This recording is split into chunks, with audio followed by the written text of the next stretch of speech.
Good afternoon, everybody, and welcome. Welcome to the Tuesday edition of the show.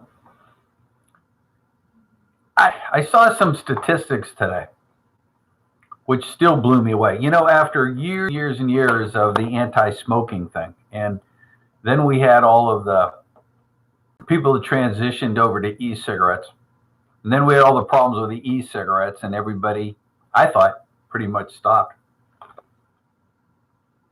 It's still guesstimated that 1 out of every 6 Americans are smoking. After all of this, out of all of this, 480,000 deaths a year from cigarette smoking. Now, we're not, this isn't going to be an anti smoking show. The show today is about addictions. Smoking topping the list for a lot of people. Other drugs, pain pills, national spotlight, big deal. Another huge one, alcohol. The quiet little one, that I just have a couple cocktails a night. I'm not really addicted, but God help me, I can't stop.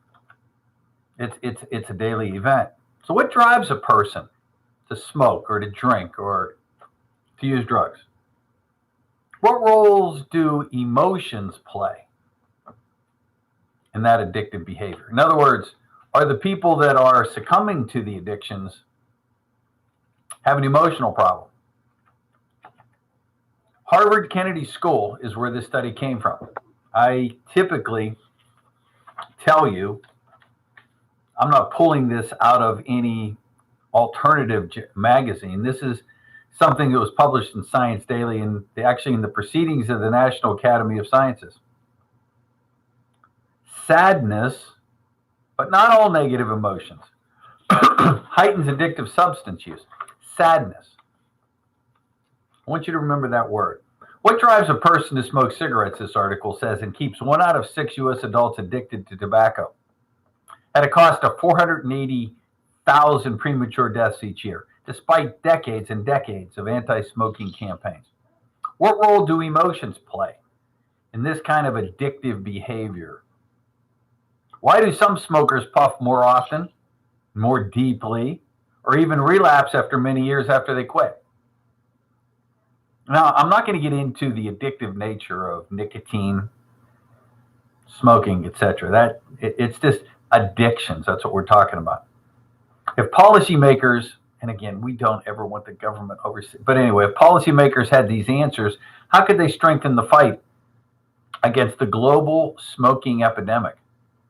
We call the coronavirus a pandemic. Pandemic just means it's been in multiple countries.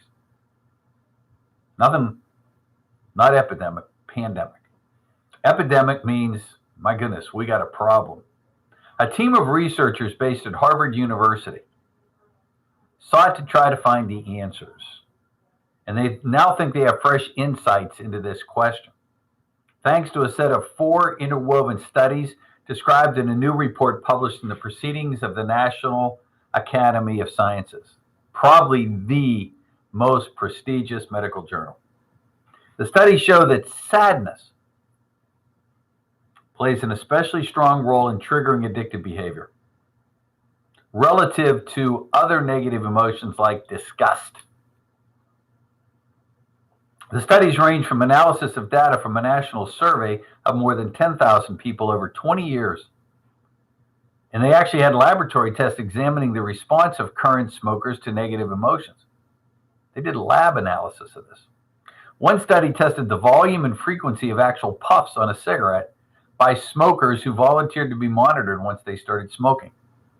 While drawing from the methodology of different fields, the 4 studies all reinforced the central finding that sadness, more often than other negative emotions, increases people's cravings to smoke, to drink, to drugs.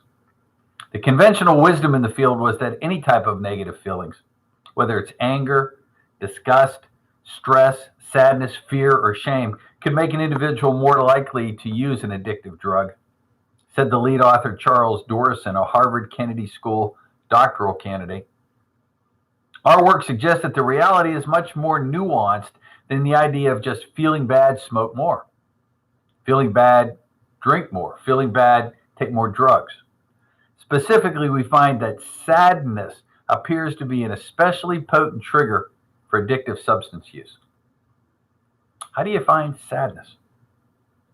Senior co-author Dr. Jennifer Lerner, a co-founder of the Harvard Decision Science Laboratory, said that the research could have useful public policy implications. For example, current anti-smoking ad campaigns could be redesigned to avoid images that trigger sadness and thus unintentionally increase cigarette cravings among smokers. They're actually saying that could it be that these anti-smoking campaigns, and you've seen them, the person that has lung cancer or the person that looks so bad and you think they were smoking.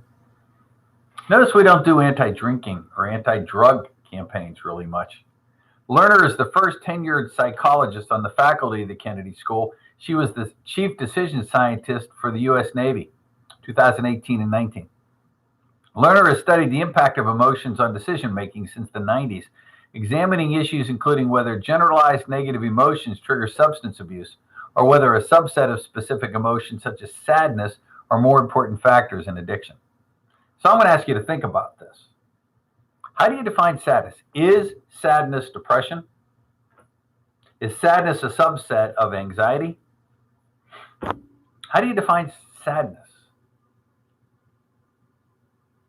Think about that just for a minute. The other authors include Dr. Wang, a doctoral student at the Kennedy School, Vaughn Reese, and it goes to a whole list. The work was funded by grants from the National Science Foundation and the NIH. Here's further details on the techniques and key findings of those 4 studies.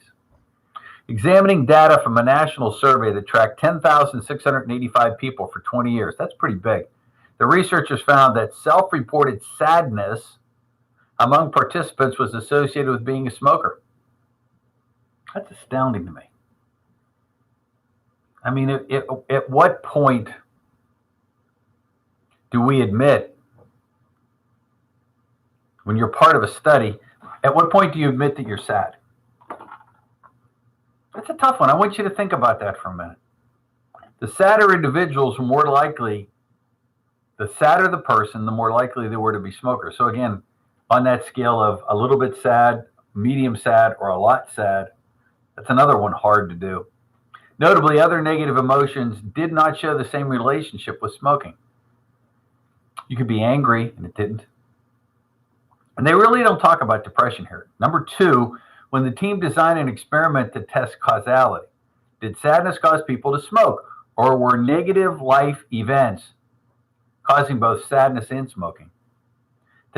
That's where I would have thought. To test this, 425 smokers were recruited from an online study. 1/3 were shown a sad video clip about the loss of a life partner. Another 1/3 of the smokers were shown a neutral video clip about woodworking. The final 1/3 were shown a disgusting video involving an unsanitary toilet. Oh, all participants were asked to write about a related personal experience. You know, I start to really wonder about the field of psychology. No offense if you know somebody that's a psychologist or a psychiatrist, but my God, you show me a video of an unsanitary toilet and you want me to talk about a related personal experience? The personal loss had higher cravings to smoke than the neutral or the disgust group. I would think so. I don't know that you had to do a trial to find that out. Number 3, a similar approach to the 3rd study measured actual impatience for cigarette puffs rather than mere self-reported cravings. Similar to the 2nd study, nearly 700 participants watched videos and wrote about life experiences that were either sad or neutral, and then were given hypothetical choices between having fewer puffs sooner or more puffs after a delay. Those in the sadness group proved to be more impatient to smoke sooner than those in the neutral group. The result built upon previous research findings that sadness increases financial impatience. I don't know where they draw that, measured with behavioral economic techniques. These people are nuts. I'm sorry. The 4th study recruited 158 smokers from the Boston area to show how sadness influenced actual smoking behavior. Participants had to abstain from smoking for at least 8 hours, verified by carbon monoxide breath test. They were randomly assigned to sadness or neutral control groups. Smokers sat in a private room at the Harvard Tobacco Research Laboratory, watched the sad video, and wrote about the great loss, or watched a neutral video and wrote about their work environment. Then they smoked their own brand through a device that tested the total volume of puffs and their speed and duration.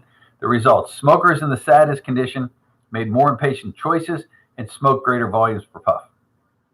Lerner said the research team was motivated in part by the deadly realities of smoking. We believe that theory-driven research can help shed light on how to address this epidemic. So what are you going to do? For God's sake, you want the government to control this? Okay, how do you define sad? Put in black and white. How do you define sad? Is somebody that's clinically depressed more sad? Probably. If you look at this and say, well, after a traumatic event, a loss of a spouse, loss of a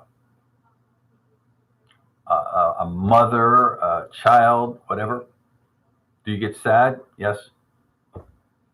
Does that spawn you into smoking? Perhaps if you were a smoker that stopped. Perhaps. I think the definition, if we looked at black and white, is much like I talked about Saturday when you looked at emotions, dealing with this coronavirus thing and the panic that has set upon the world over this. And just basically said that it's some imbalance in your brain chemistry. And again, we here at the Nutrition Shop, we have the test kits and the testing available through Senesco, where we can actually verify using a urine screening what your levels are. So let's take it on the reverse.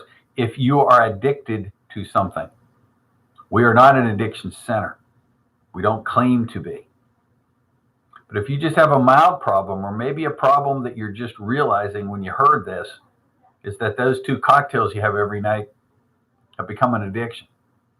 And I got to get them out of my life. Or perhaps I'm just a closet cigarette smoker. I only have a couple a day, but you can't give those couple up.